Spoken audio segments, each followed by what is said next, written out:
everybody. Good morning. Thank you so much for joining us on this edition of Down to Earth. It's the show in which we talk about the issues that matter. And today is Monday, December 14th. And I think by now everybody's aware that the coronavirus vaccine is about to be distributed starting today. So the first distribution of it should be today. So we'll see what happens with others and how that plan rolls out as it goes along. But today I want to talk about an issue that has surfaced because of the coronavirus pandemic, and that is how people are dying alone, and the fact that they're not dying surrounded by the love and support and comfort of their loved ones, and what it means for the survivors. I want to talk about that a little bit today, and I'm referencing a New York Times report that focused on this, and this has been something we have sort of talked about since the pandemic began, how people die alone and how uncomfortable it is for the survivors. Sometimes it might even make you wonder if perhaps they were surrounded by loved ones, would they have clung to life a little bit longer, or would they perhaps not have left prematurely? I mean, we all ask these existential questions because obviously the pandemic is not something that we're trying to understand. It's something that has been thrust upon us, the greatest country in the world with all the resources that we have with weapon systems and technology, and a simple common virus felled us. A simple virus took over our country, and because it limited us, it also limited the rest of the world. So today, it was shipped yesterday right here in Michigan, from Portage, Michigan, near Kalamazoo. And so it's been distributed, of course, to Metro Detroit. Some hospitals in Metro Detroit will receive their shipments, and then it will be administered. And people are saying, there are some folks on my Facebook page who I suppose are either going to be recipients or have already lined up and were in a clinical trial. Well, you're brave. I don't know that I would ever participate in a clinical trial. I don't care what assurances they give me that it's going to be okay. I haven't seen enough evidence of it to justify that. And it has nothing to do. Most African Americans naturally have issues with regards to the Tuskegee experiment. But that's not the issue. I'm vaccinated for every viral infection known to man. I mean, I've been vaccinated from I was a kid to now. I think my most recent vaccination may have been 10 years ago for not pneumonia. No, I'm sorry. I received one for the flu shot 5 years ago. But it's because this particular vaccination has not had sufficient shelf life, hasn't had sufficient time to demonstrate how its side effects impact people. I want to see that first. I suppose they're going to get to the rest of us after they distribute to everyone else. I don't think they have 300 million doses of the vaccine. I don't believe they have that. So we're all not going to get it. People under 16, you have to wonder, why are they not giving it to people under 16? Because it has side effects. That's why. It's not just because they're likely to suffer from side effects. It's not because they don't need it. It's because there are side effects. They want to preserve that part of humanity. The rest of us can't go. So no, I'm not a fan of it. But I want to talk about something surrounding the coronavirus, and that is how in obituaries across the country, people are leaving stern warnings about the coronavirus. They're taking the opportunity to warn the public about the effects of the coronavirus. And this is for folks whose family members have died from it. And it makes you wonder why. Well, the reason is that for most people in this country, unless you were living under a rock, the coronavirus became a polarizing effect this year. The president used it to downplay the virus, much to the detriment of the rest of us. All of us in the country are now paying the price for it. Now we have to police people, ask people to wear a mask, ask people have they washed their hands, can't gather for Thanksgiving or family reunions, can't gather for Christmases, can't visit with friends and family, can't do the normal stuff we normally do on a holiday, can't go shopping. Yesterday I saw someone posting on my Facebook page that they went to the mall, and I'm like, seriously, I don't know that that's something that I'm going to do right now for the next several months. Avoid large crowds as much as possible, avoid gatherings. People are posting images of them eating in restaurants. I think people are just tired of being shut in. You know, we're social beings and we're accustomed to going out, and people are tired of being shut in. So they're responding the ways in which are common, and it's normal. But the truth of the matter is that this is his fault. Fairly and squarely, he downplayed the virus. He knew it was going to be bad. They told him it was going to be bad, and he chose not to do something about it because he thought it would affect his chances in the election. Well, it did affect him winning the election because serious people, were not going to put up with that. We've lost family and friends. We weren't able to stand with others and our remaining family and family members while we were burying our loved ones. In a lot of situations, people have postponed the memorial services that go with funerals. So they have done the interment part of it, where the person has been laid to rest, placed in the ground. But they haven't done the other part, where we gather as a group with one another and support each other. The usual things that are associated with that closure that gives us a chance to experience some support. We haven't been able to do that. So a lot of folks are writing obituaries that are typically posted in small town newspapers across the country, or even on funeral homes websites. And people are leaving stern warnings about how to survive the coronavirus. People are telling each other and are using that opportunity to say, please wear a mask, please practice social distancing, please wash your hands frequently. Oh my God. Like, do we have to repeat those things verbatim over and over again? We've watched as the current sitting president has done nothing but spread the disease by insisting that nothing is wrong. Even when he claims he was diagnosed with it, he still went out without a mask, encouraged his friends and supporters to appear without a mask. The White House became a super spreader, much to the embarrassment of the rest of us. And now we're facing a situation where here we go again. It's the craziest thing. So now people are saying, okay, my aunt, my mom, my father, my brother, my uncle has died from the coronavirus. Could you please wear a mask and social distance? And we're asking everyone to do that because wearing a mask does what? It deters it. It removes it. It helps. Wearing a mask is not just for you. It's not so much for the other person. It is for you. It means that it protects you from other people's droplets. It means it prevents you from breathing in the same air that 100 other people inside of a Walmart are breathing.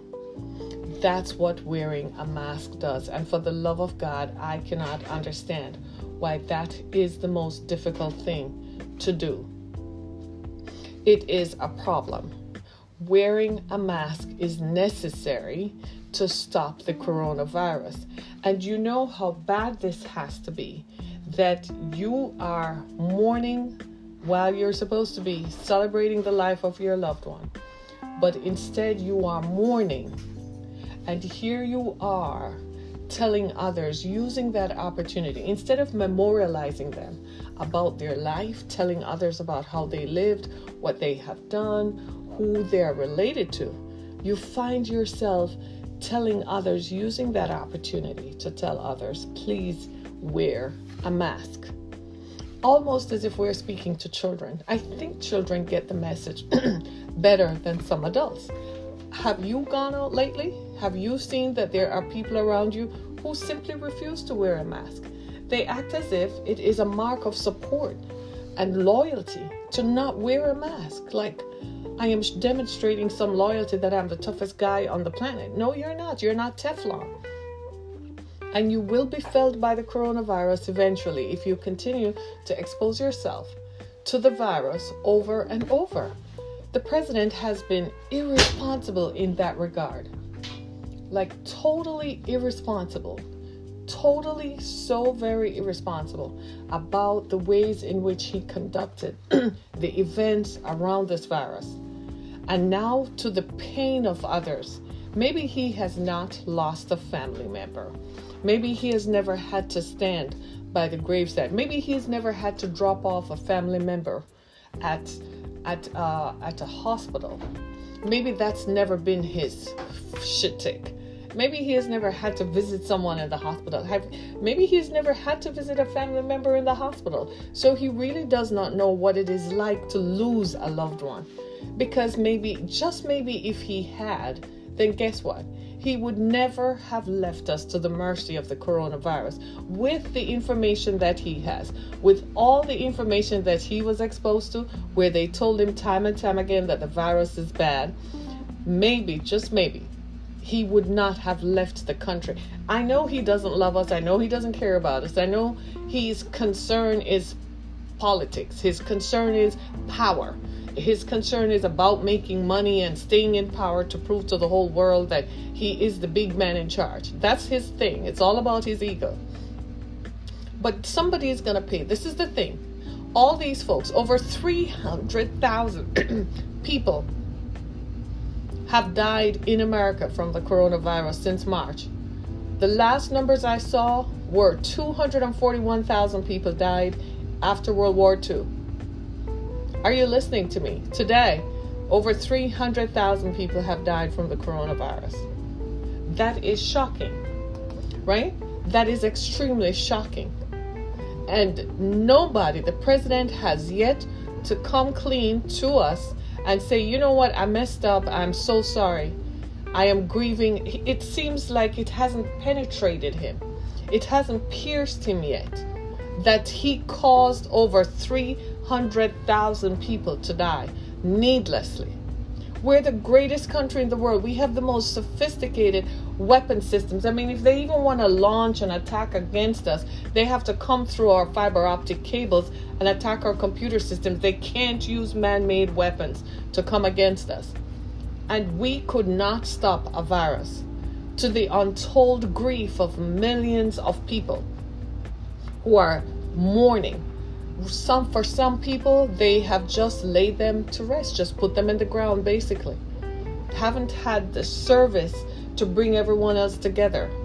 Do you know what it's like to conduct a service digitally? It's beyond the pale. It's outside of the scope of our human experience. I found myself, after reading this article last night, I found myself asking the question, what are we going to do when this is all over? Are we all going to collectively go to from one memorial service after another? We're going to have to support one another. Are we all going to just sit beside people and just hold their hands as they memorialize their loved ones?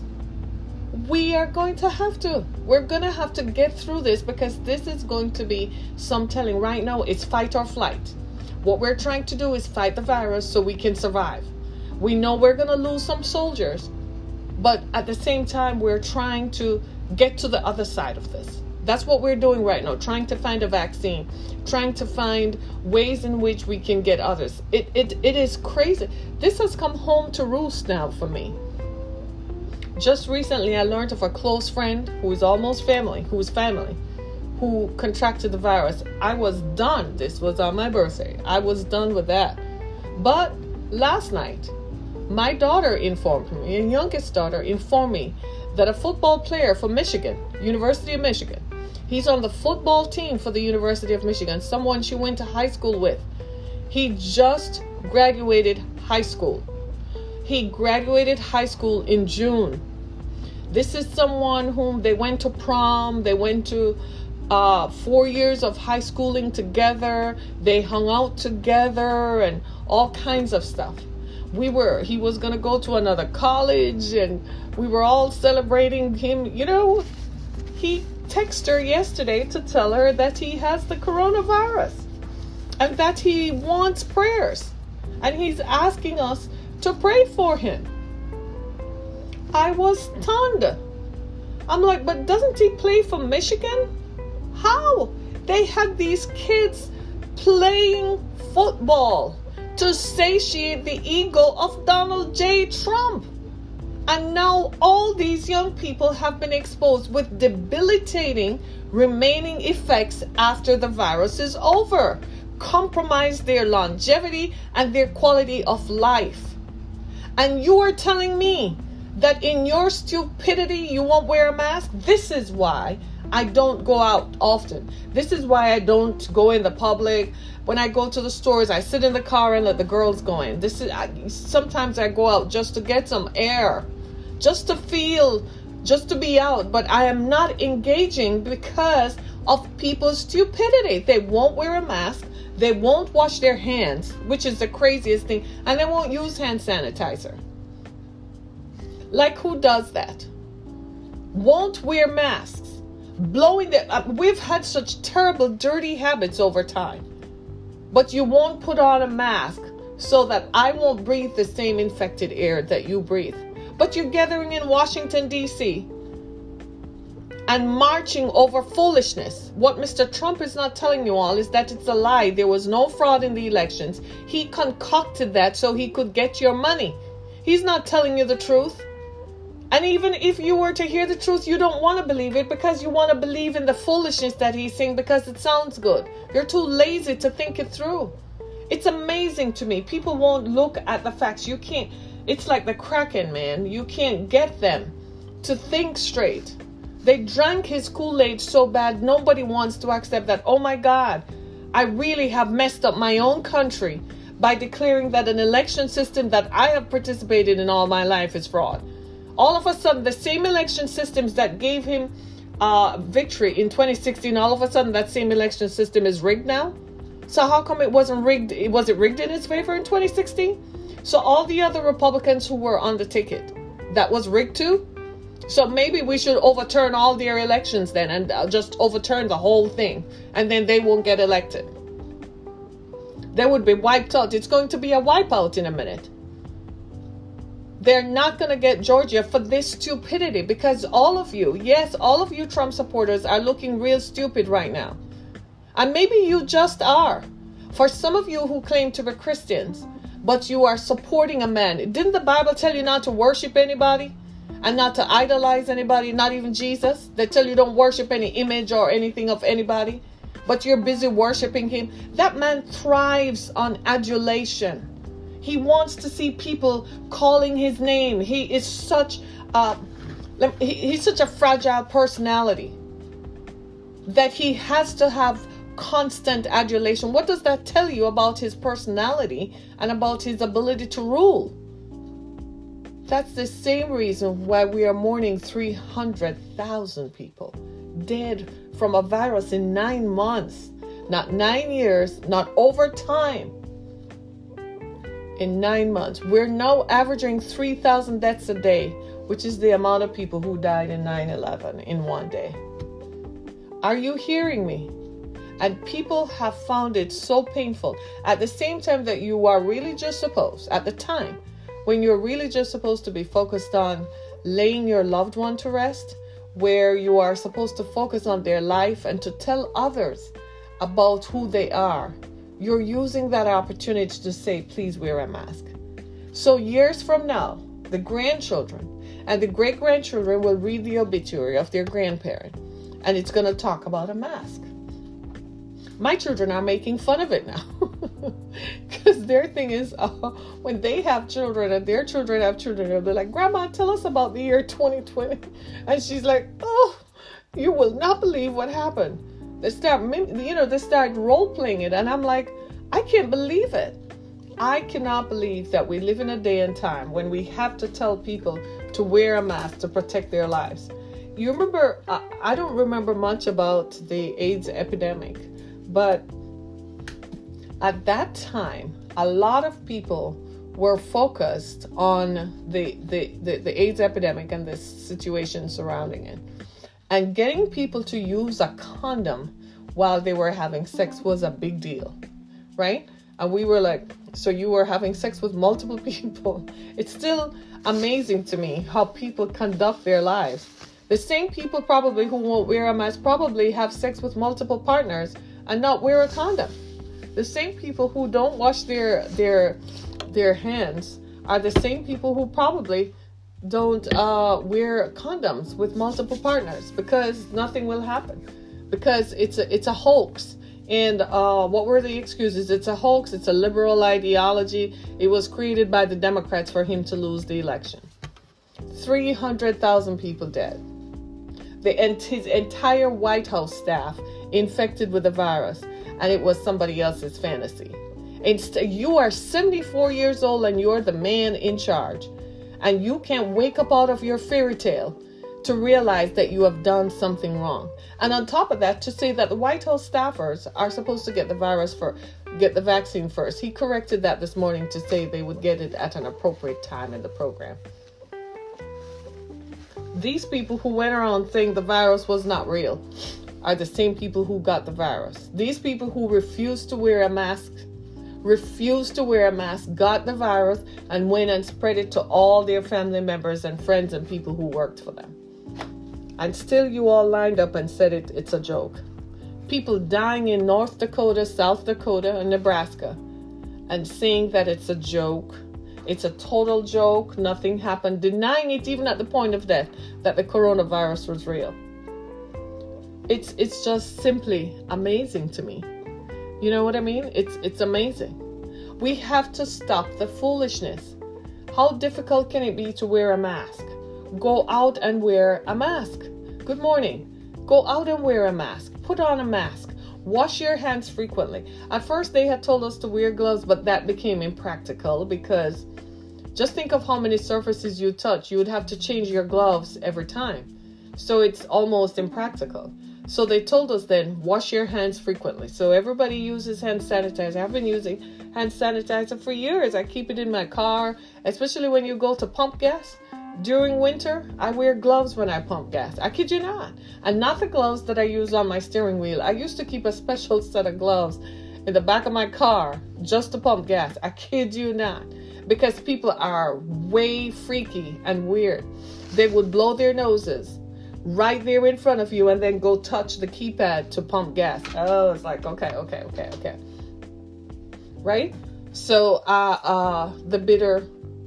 you have 3 bottles of scent. So I keep in my car. I keep one as soon as you walk in my house. Put a mask on and use some hand sanitizer, because it's not a joke anymore. It is come home to roost. Just learning about this young man, and I'm going to ask you to keep him in your prayers. He's a football player from Michigan. My daughter went to high school with him. He tested positive for the virus on Saturday. He's been playing ball all season long with Michigan. And now he is tested positive. And now he's asking for prayers. He's young, gifted, very smart kid. We have high hopes for him and so on, that he will do well. We weren't planning on the coronavirus. So many people. It's getting close to home. People I know. It used to be people you knew or you associate with. Now it's people who are family. People whom you are closely related to. In New Jersey, they still pump your gas by attendant. Wow. Must be nice. Here in Michigan, go to old Michigan, Midwest, we have to get out of the car and pump your own gas. That must be nice. I'd love to have that service again, right? But do you see what I mean? It's the craziest thing. People are using their obituaries, their family members' obituaries, to tell the rest of us to wear a mask, to tell the rest of us to social distance. I went to the pharmacy Saturday because I had to go in, and I kid you not, I'm standing at checkout, right? So imagine you're at checkout. Okay, I'm standing at checkout. There's someone in front of me at the cash register. There is 6 feet between me and that person, but the person just pulled up behind me. That person was not 6 feet behind me. So I turned around and looked. Like, seriously. They were not 6 feet behind me. And they didn't have a mask on. So I stepped out of the line so that they could go do whatever they felt like they needed to do. People are just weird. Like, no, you're not going to pass your germs on to me, because now I'm getting paranoid about it. Right? A basketball player fell on court Saturday, tested positive, unknown pass out on court. You see what I'm saying? So he tested positive in the summer and he thought he recovered. So that's 4 months ago. And now he's passed out. This is what I'm saying, the long-term effects. I know of someone else here in Michigan who actually had the virus and who survived it. She had to go through therapy and all that, and who went back into the hospital with the virus again. And she's young. This is a young person, right? So it's affecting young people, and to me, it's giving them illnesses that they wouldn't normally have had. And I suspect in a few months, by March or April of next year, we're going to see more people coming forward saying that they have another type of illness as a result of the coronavirus. You see what I'm saying? They're not telling us the truth. You're right. They're not telling us the truth. And it's hard to trust a system that is not truthful, that did not tell us from the get-go, how dangerous exposure to this virus was, that it's okay, you can go out, nothing is wrong, it's a hoax, it's not going to happen, and people were dropping dead. I really feel that contracting the virus is going to, even if you don't develop symptoms, even if you don't go into the hospital, I feel like it will come back. Over the weekend when I learned that a friend had it, he said he was asymptomatic for a while, just mild symptoms, to now it's been almost 19 days since he's had it. So he's still, just mild symptoms, more like a flu, even though he tested positive. And I said to him, that's the kicker right there. You got to be careful. Do not go back out, because you can feel like you feel better, and then you go out, and then unknown to you, the virus had worked on your systems of survival, your cells, your major organs, and has done critical damage. And you don't know that, so you think you're okay, and boom, you're out of the game. It's the craziest thing I've ever heard. If you ever believe the government going to save you within 6 months, no, I don't know who believes that, because I don't. I just simply don't. Here's the thing. I've lived long enough to see other vaccine role plays and rollouts. I've never seen a vaccine come to the fore so quickly. According to what they told us from the beginning, this virus was called the novel coronavirus. That means this particular mutation of the coronavirus was new to them, right? That's what they said. That's what they said. So if it was new to them, that means the other vaccines that they had in storage did not work for it. So they had to develop a vaccine for it, okay? But what are the clinical trials of it? As far as I understand about epidemiology and infection control, right, is that for me to survive the flu virus, you give me the flu. Then my body raises up antibodies to fight it. So what they're giving people, they're giving some people placebos, and it's a mass clinical trial, and they're giving people the virus. So I put it out on my Twitter feed that I'm going to not take the virus, and people were coming at me like, well, even if you get Bell's palsy, it's better than dying. And I'm like, why would I want to get Bell's palsy? Well, you can survive Bell's palsy. I don't want to get Bell's palsy. I don't want to get anything. So I'm not talking about not taking it.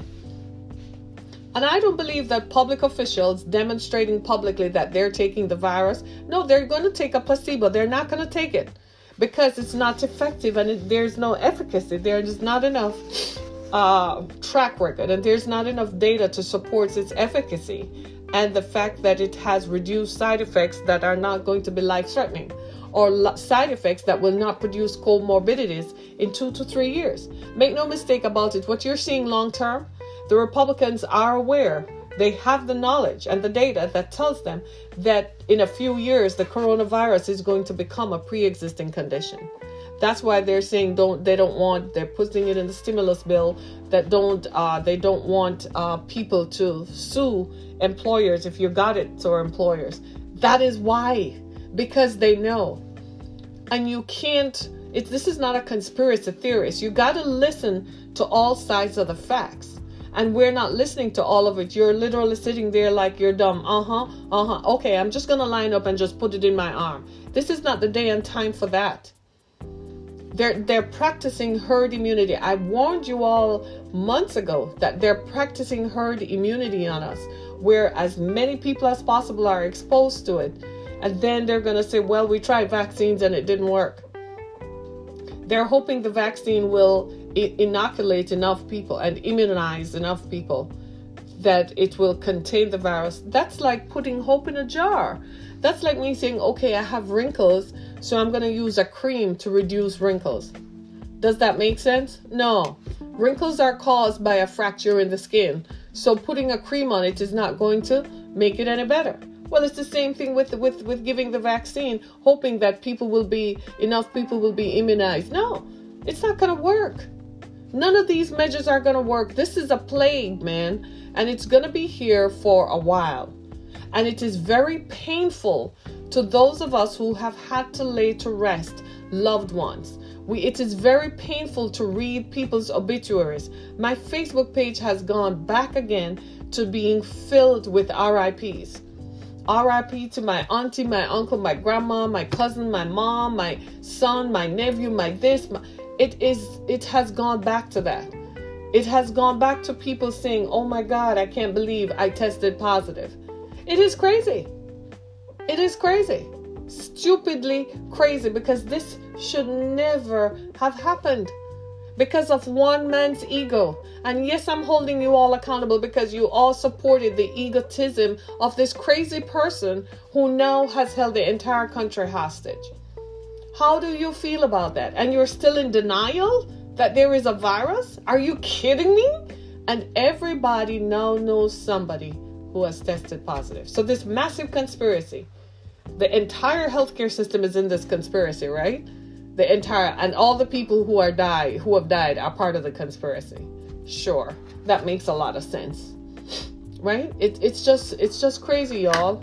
It's the craziest thing. It's telling all of us that we have issues, and it's just crazy. It's just crazy. So I am. If I sound a little bit harsh, it's because I am now worried about some people around me, including this young man who is barely 18. He's not even 19 yet, and who has tested positive for it, has his whole life in front of him. He's a football player. So his whole life, all that he can be, is right in front of him.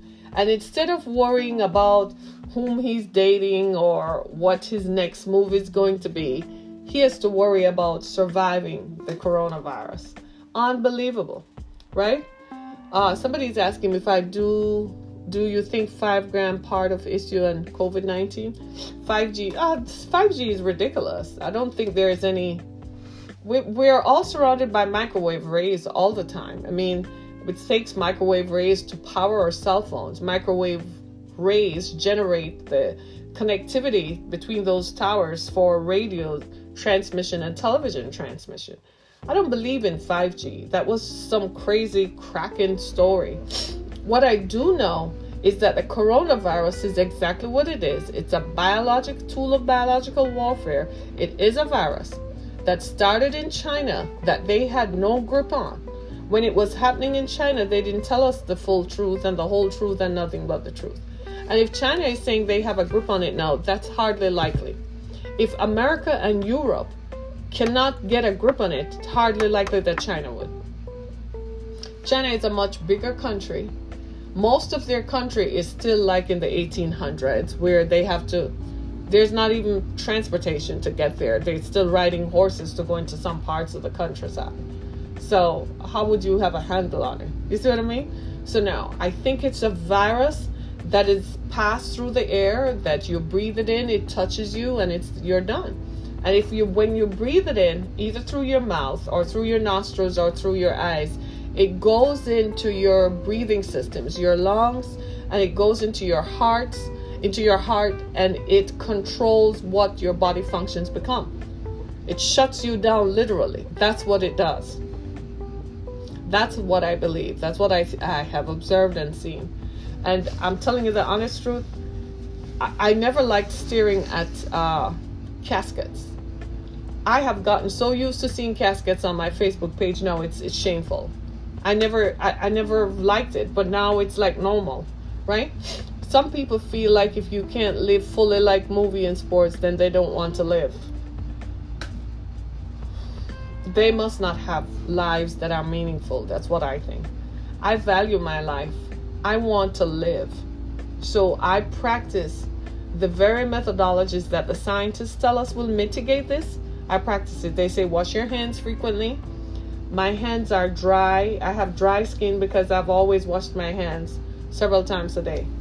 I use hand sanitizer with alcohol that it dries out my skin.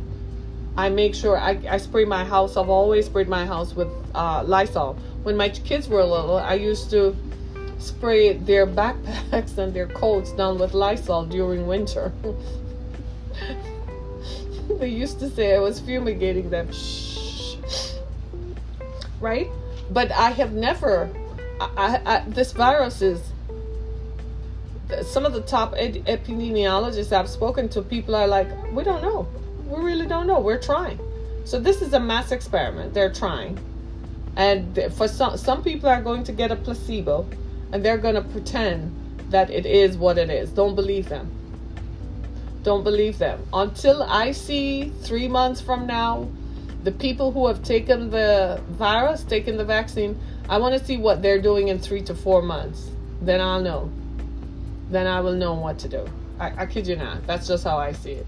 I am very sorry for all these folks in this New York Times story. You know, if you've ever had to bury a loved one, you know what I'm talking about. House, I've watched House. Yeah, that movie, that show on TV, I've watched it.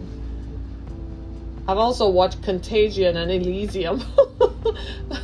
The movies that Hollywood makes that kind of tell us what they're planning to do. I don't know. I don't know how the coronavirus got so out of hand that it scares the doctors. If it were a real conspiracy theory that they brought this for population control, as some scary people are saying, you got to ask yourself the question. They wouldn't want to get rid of doctors and nurses, though. You see what I mean? They wouldn't want to get rid of that. So that throws that question out. And when you look at scientists who are saying they're scared of it, and you're looking at people who have worked in infection control and immunology and epidemiology for years, for decades, and they're saying this is uncontrollable, this I can't control this, and people really need to pay attention, that's when you really know to pay attention. Right? And I think we all should. I think we all owe a duty of care to ourselves, to our communities, to our families and loved ones. And especially the most vulnerable among us. I'm so glad my mom is not here, because she would have gotten it. And I don't know how I would have felt about that. Just think of we're losing a part of us. We're losing our parents, our grandparents, right? We're losing our aunts, our uncles. We're losing people who are valuable to us. You realize what this has taught us is that we used to think that going to Thanksgiving was all about the food. What we realized that we really we miss the person. We miss talking to them. We miss their hugs. We miss their kind words, and we miss their cooking. Yes, because some days I think about my mom's cooking. We miss the person. That's what this is all about. If anything else this has taught us about, it has taught us the pleasure and the joy and the importance of connectivity, the importance of connection, of connecting to someone. That's what this has taught us. It is part of what hurts us is watching a Zoom funeral service, knowing that the person died without your support and love, and they're laid out in a casket by themselves, totally alone, and you will not be there to hold their hands. I remember when Mom died, that's how I felt. I said, but I kept saying she can't go because she's going to be alone. Don't take her. She can't be alone. And Mom and I were not like, you know what I mean? It wasn't like, but just looking at it, you said, but she's alone. It is such a lonely experience. That is frightful for the survivors. On top of the fact that you have to drop your relative off at the hospital and that you will never see them again. On top of that, You have to contend with the fact that they died alone, they're buried alone, and there's nothing that you can do about it. I am telling you, I'm begging you, for the love of God, please wear a mask. Even if no one else is doing it, practice social distancing. I know Christmas is coming in a few days. Today's the 14th, so we have less than 11 days to go to Christmas. I know that we want to gather with our friends and family, but the post-Thanksgiving surge is here now.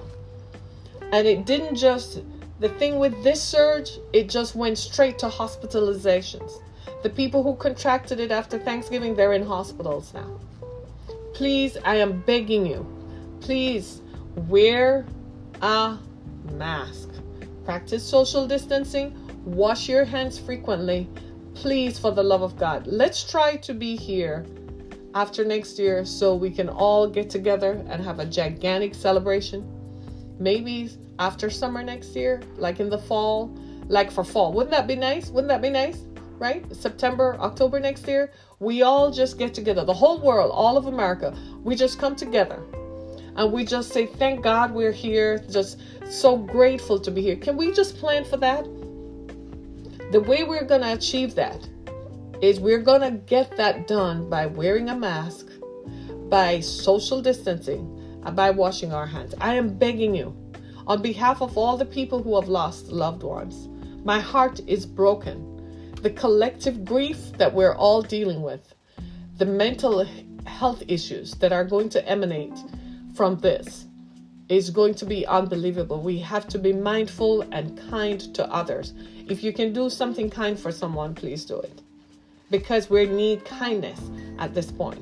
We need kindness. Don't wait on Mr. Trump. He doesn't care. He's going to his mansions in just a few, and he doesn't care what happens to us. But you do.